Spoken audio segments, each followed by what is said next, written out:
Bonjour et bienvenue dans cette vidéo dans laquelle on va expliquer ce que c'est la masse volumique. Ce qu'il faut noter, c'est que la masse volumique est une grandeur physique qui permet de caractériser, de différencier et d'identifier les substances.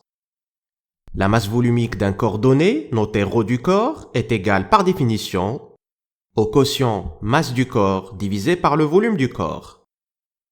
Exemple, une pièce d'aluminium de masse 81 g occupe un volume de 30 cm3. Calculons la masse volumique de l'aluminium. La masse volumique de l'aluminium, ρ aluminium, est égale à la masse de l'aluminium divisé par le volume de l'aluminium. On remplace par les valeurs numériques, c'est 81 g divisé par 30 cm3, ce qui correspond à 2,7 g par cm3.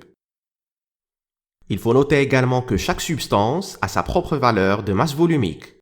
C'est ce qui permet en effet de caractériser, de différencier et d'identifier les substances. Exemple de quelques valeurs de masse volumique. L'eau a une masse volumique de 1 g par cm3. L'aluminium, comme on vient de le voir, a une masse volumique de 2,7 g par cm3. La masse volumique du fer est 7,9 g par cm3, tandis que celle du cuivre est de 8,9 g par cm3.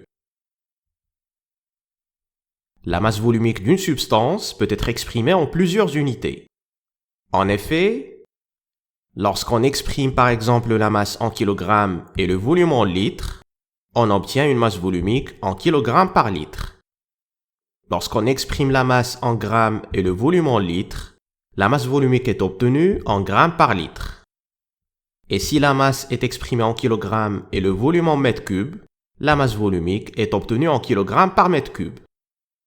En général, l'unité dans laquelle on obtient la masse volumique dépend des unités utilisées pour exprimer la masse et le volume.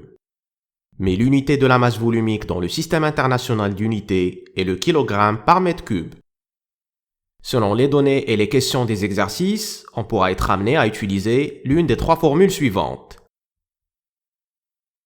La masse volumique d'un corps est égale à la masse du corps divisée par le volume du corps, mais si l'inconnu est la masse du corps, celle-ci est égale à la masse volumique du corps fois le volume du corps.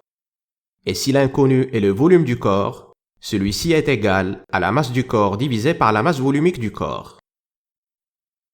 Voilà, j'espère que tu as maintenant un bon aperçu sur la masse volumique, comment la calculer et comment utiliser les formules dérivées. Merci, on se retrouve dans une autre vidéo.